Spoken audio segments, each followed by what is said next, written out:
good on that. If some of y'all want to take shots on off topics. So,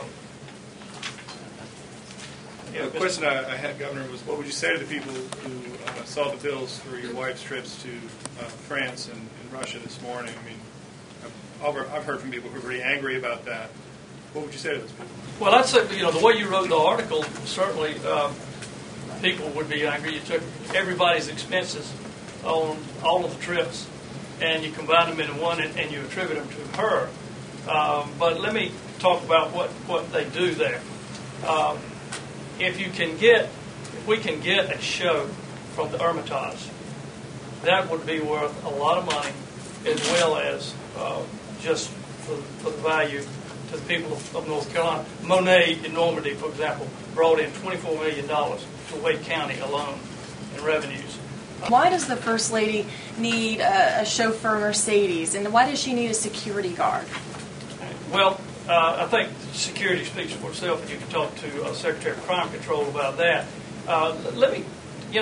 If you go overseas, that's what you see. You don't get off the plane in Rome and tell them you want a Crown Vic.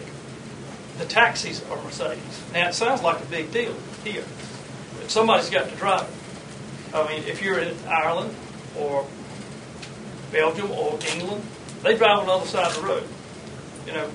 We don't know how to do that. So that's all lined up by cultural resources. It's all lined up by Department of Commerce. It's not something that either her or I have anything to say about it or do with. Quite honestly, I prefer to ride in a van because you've got a lot more room. There's usually a van in some car. But then just a quick follow-up you got yours. To that. I'm just wondering, though, doesn't that then go against the state's travel policy? The state's travel policy in Estonia? No, this state, the expenses that are spent, say, on business class rather than coach. No. You have nothing to say. You have nothing to do with it. I mean, you oversee the cabinet agencies. I don't order the cars. Okay. I really don't. I don't. It's your department. That's what I'm saying. Now, look, if you want to debate, that's a lot different than asking a question. If you ask a question, I appreciate you letting me finish answering it. I don't pick out the menus. I don't decide the venues. They asked me to come at the final leg of the trip in Italy to bring tourism to North Carolina. Our hotels are not full. Our restaurants are not full. People are hurting. It's a $16.5 billion industry. Europeans can come to North Carolina and vacation for half the price that they can vacation in Europe. And we're going to get our fair share of that. And when they ask me to show up to greet a crowd or bring a crowd together of business people to bring jobs to hardworking North Carolinians, that's what I do. They plan the menus, not. Do you have any second thoughts about the amount of expense? Well, I wish it didn't cost that much. But let's be honest about it.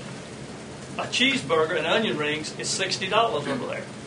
I mean, the dollar is very, very weak now. And that is why we were over there, in order to get those euros coming to the United States for tourism.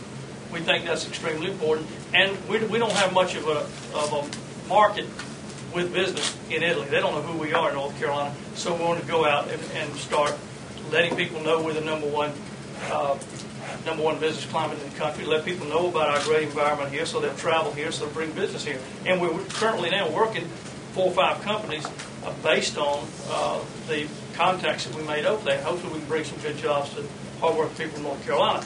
But it costs what it costs. And I want commerce to be as aggressive as they can be to make sure that we have jobs for people in the state.